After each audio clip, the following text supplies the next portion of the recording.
Hola, ¿qué tal? Bienvenidos sean todos ustedes que me han honrado con el favor de su atención. En esta ocasión y a manera de seguimiento del proyecto que hace algún tiempo comencé, y que por razones más que nada de tiempo y otras tantas de prioridad, dejé en el tintero. Pero que en esta ocasión con mejores efectos gráficos y bajo un nuevo título, continuaremos analizando la Sagrada Biblia y lo que nunca nos dijeron acerca de ella. Para concentrarnos en precisamente a lo que casi con seguridad, nunca le dijeron de ella, o se lo pintaron de color de rosa. Y por eso es que a esta segunda parte de este esfuerzo, opté por darle el nuevo título de La oculta naturaleza bíblica de Dios. Toda vez que precisamente de este aspecto y para hacer el contenido de la antología de videos que le seguirán a este más entretenidos, concisos y al punto, o por lo menos ese será mi enfoque. La oculta naturaleza de Dios según la Biblia, es el tema en el que me concentraré y pondré a su atenta consideración.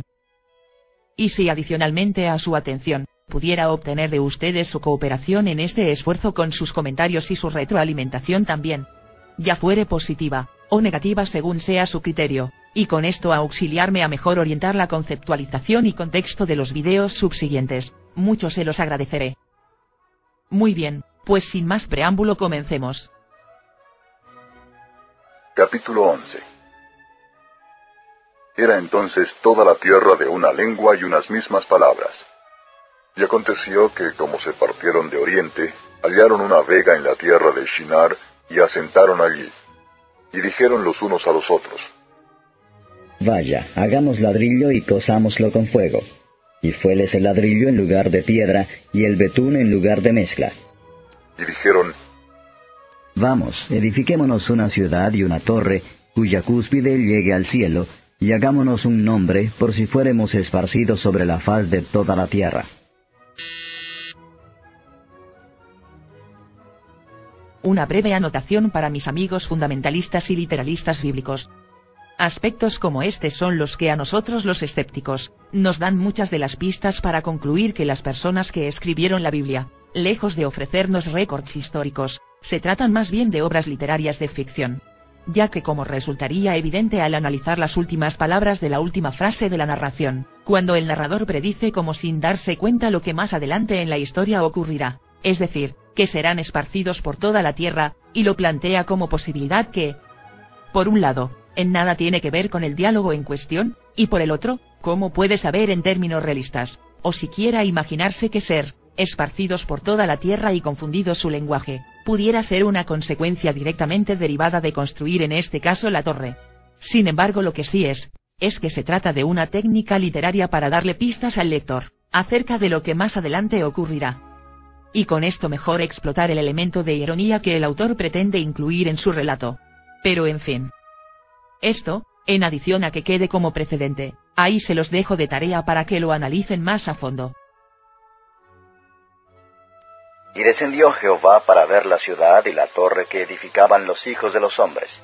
Y dijo Jehová: He aquí el pueblo es uno, y todos estos tienen un lenguaje, y han comenzado a obrar, y nada les retraerá ahora de lo que han pensado hacer. Ahora pues, descendamos. Otra anotación importante para los que gustan de encontrar profecías en el Antiguo Testamento que confirmen el Nuevo, y que escudriñan de manera casi quirúrgica la Biblia para validar, como bien pudiera ser este el caso, que cuando en el Antiguo Testamento se personifica a Dios hablando en plural, esto es así porque se refiere a su naturaleza trinitaria. Lo cual, tan no es así, que por principio de cuentas, si esto en verdad fuera el caso, el judaísmo así lo reconocería también, y las diferencias teológicas ortodoxas entre el judaísmo y el cristianismo, por lo menos en lo referente a Jesús o a un Dios trinitario, no serían tan encontradas. La razón por la cual el personaje identificado como Dios en el Antiguo Testamento en ocasiones habla en plural al referirse a él mismo, es porque en aquellas épocas se creía que existían otros dioses, y que el Dios del Antiguo Testamento, o del Tanakh para los judíos, era el líder del Consejo de los Dioses. Evidencias de lo anterior las podemos encontrar en Éxodo 15:11 por ejemplo. ¿Quién como tú, Yahvé, entre los dioses? ¿Quién como tú, glorioso y santo, terrible en tus hazañas, autor de maravillas? O en Salmos 82:1. Dios está en la reunión de los dioses, en medio de los dioses juzga. En donde como es evidente tenemos a Dios como líder supremo del Consejo de Dioses. o por ejemplo el mismo nombre con el que se identifica a Dios en algunas instancias, Elohim, es explicado por los expertos como el plural de la palabra Dios, siendo únicamente, el. En Elohim, el singular de la palabra Dios. E inclusive, los reyes, lo mismo con los reyes de la Judea de la época en la que fue escrito el Antiguo Testamento, al igual que a los de las antiguas Roma, Egipto y Mesopotamia, llegaron a ser considerados como hijos de Dios, y en ocasiones, hasta exaltados como dioses. De hecho, Cristo, en realidad significa ungido, toda vez que el ritual de la unción de aceite era practicado y reservado para los reyes en sus ceremonias de iniciación. Estos, entre muchos otros ejemplos relativos al fanatismo de querer escudriñar y sacar de todo contexto el Antiguo Testamento para justificar o validar el Nuevo, los cuales para no extenderme en demasía en este paréntesis, los reservaré para analizarlos en videos subsiguientes y en su oportunidad. Si confundamos allí sus lenguas, para que ninguno entienda el habla de su compañero. Así los esparció Jehová desde allí sobre la faz de toda la tierra, y dejaron de edificar la ciudad.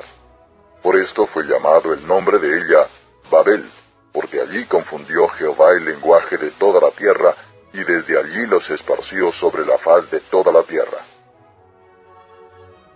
He aquí a Dios Todopoderoso, el cual supuestamente también sabe todo lo que ocurre, ocurrió y ocurrirá. Pero que después de haber creado a Adán y a Eva, y sabiendo que comerían del fruto, de cualquier manera planta el árbol en medio del jardín del Edén, del cual sabe de antemano que será la perdición de su creación. Y que después de echarlos del paraíso, los descendientes de esta pareja creada a su imagen y semejanza, terminaron siendo tan crueles y corruptos, que decide eliminarlos a todos en el mítico diluvio universal, inclusive a los animales que me imagino que en nada estarían relacionados con la maldad del hombre, aun si esto hubiera sido el caso.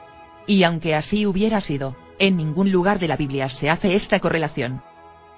Y no obstante, tras seleccionar a quienes serán los recolonizadores de la tierra postdiluviana, es decir a Noé y su familia, quien por cierto, no pasó mucho tiempo entre que desembarcó del arca y plantar sus uvas, para que terminara emborrachándose y echando a su hijo menor de su casa por haberle visto briago y desnudo en Génesis 9:21, de tal manera que su creación, aun con todo y sus castigos para solucionar la problemática, sigue comportándose de la manera que a él obviamente no le agrada una y otra vez y aún en nuestros tiempos, a tal grado que al verlos organizarse y trabajar para una meta común tal como se narra en este capítulo, les tiene que confundir el lenguaje para que no prosperen, tratándolos como a sus enemigos, como si tuviera que mantenerlos bajo su total control y humillarlos para estar complacido. Y muchas veces ni con eso, como puede fácilmente interpretarse en el libro de Job. Y ya para finalizar, hagamos un resumen de lo que podemos aprender de la naturaleza bíblica de Dios en este capítulo.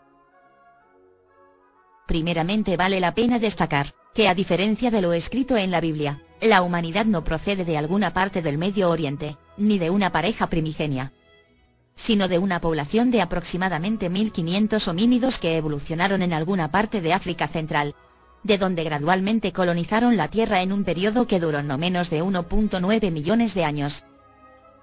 De lo cual no solamente se cuenta con infinidad de restos fósiles como evidencia, sino además con artefactos como los Venus de Hohlefels, datados en más de 40.000 años de antigüedad, o las pinturas rupestres de la cueva de Chauvet, en el sur de Francia, que datan de 32.000 años de antigüedad. Sino que además, los orígenes de la humanidad hace aproximadamente 700.000 años procedente de África, no han sido más que confirmados genéticamente también. Además, la ciencia de la biolingüística confirma que la forma en la que evolucionaron las diferentes lenguas que en el mundo se hablan, no ocurrieron de la manera que la Biblia en esta fábula indica, sino que evolucionaron gradualmente en, si no miles, por lo menos cientos de años. Ahora bien, al leer la Biblia con atención, se puede identificar que no se narran hechos históricos, sino que más bien, recuentos mitológicos que le sirvieron a la humanidad en su momento a manera de fábulas, para explicar sus orígenes, pero que a medida que las evidencias científicas las falsifican, se han ido descartando. De tal suerte que aferrarse a interpretar la Biblia de manera literal, es una postura errónea, arcaica, antiintelectual y anticientífica. Al leer la Biblia de portada a portada, no nos será difícil apreciar cómo es que Dios, después de tantos intentos fallidos, no puede controlar a su creación. Y en lugar de identificar cuál pudiera ser el problema y solucionarlo, simplemente se enfurece y decide castigar tanto a justos como a pecadores, para que pasado el tiempo y en realidad, no solucionar absolutamente nada. Lo que debería de ser suficiente para por lo menos conducirnos a concluir que aún de existir un Dios. Lo cual habría que demostrar primero antes de asumir que pudo inspirar un libro, y que este en realidad sea el que personifica la Biblia. Ese Dios ni es omnisciente, justo, misericordioso, y mucho menos, todopoderoso. Otra de las cosas que se pueden identificar al leer la Biblia y conociendo un poquito de historia, es que los autores del Nuevo Testamento, de la misma manera que los apologistas modernos cristianos, escudriñan y distorsionan el contenido del Antiguo Testamento para justificar su teología. Tal es el caso de querer insertar la doctrina de un Dios trinitario en cualquier oportunidad que encuentren, como ya fue anotado. O como es el caso de pasajes como por ejemplo el de Isaías 7:14. En el cual se profetiza un evento que ocurrirá al corto plazo, en tan solo 65 años después. Y que Efraín será destrozado, dejando de ser pueblo, y que cuando esto suceda, y no miles de años en el futuro cuando nazca Jesús, o que una mujer joven, y no una virgen, dará a luz, y le pondrán al niño de nombre Emmanuel, mas no Jesús, etc. Además de que tal profecía en cuestión, se cumpliría cuando el niño deje de comer mantequilla y miel hasta que sepa lo suficiente para desechar lo malo y escoger lo bueno. Cosa que no ocurrió con Jesús de acuerdo con el Nuevo Testamento, pero que Mateo utiliza este pasaje de Isaías en Mateo 1:23. Y trata de encasillar a Jesús en este presagio de Isaías para justificar la divinidad de Jesús. Y como estos, muchos más ejemplos que demuestran que el Nuevo Testamento es una reinterpretación racionalizada post factum, del Antiguo Testamento, para validar y legitimizar una nueva mitología. Otra de las cosas que es evidente al leer la Biblia, es que el concepto del Dios tipificado en ella, evolucionó del politeísmo al catenoteísmo, y finalmente al monoteísmo. Mas esto no ocurrió por revelación divina, sino mediante un proceso dialéctico de buscar una explicación sobrenatural por gente supersticiosa e ignorante, a todo aquello que no podía ser explicado de alguna otra forma.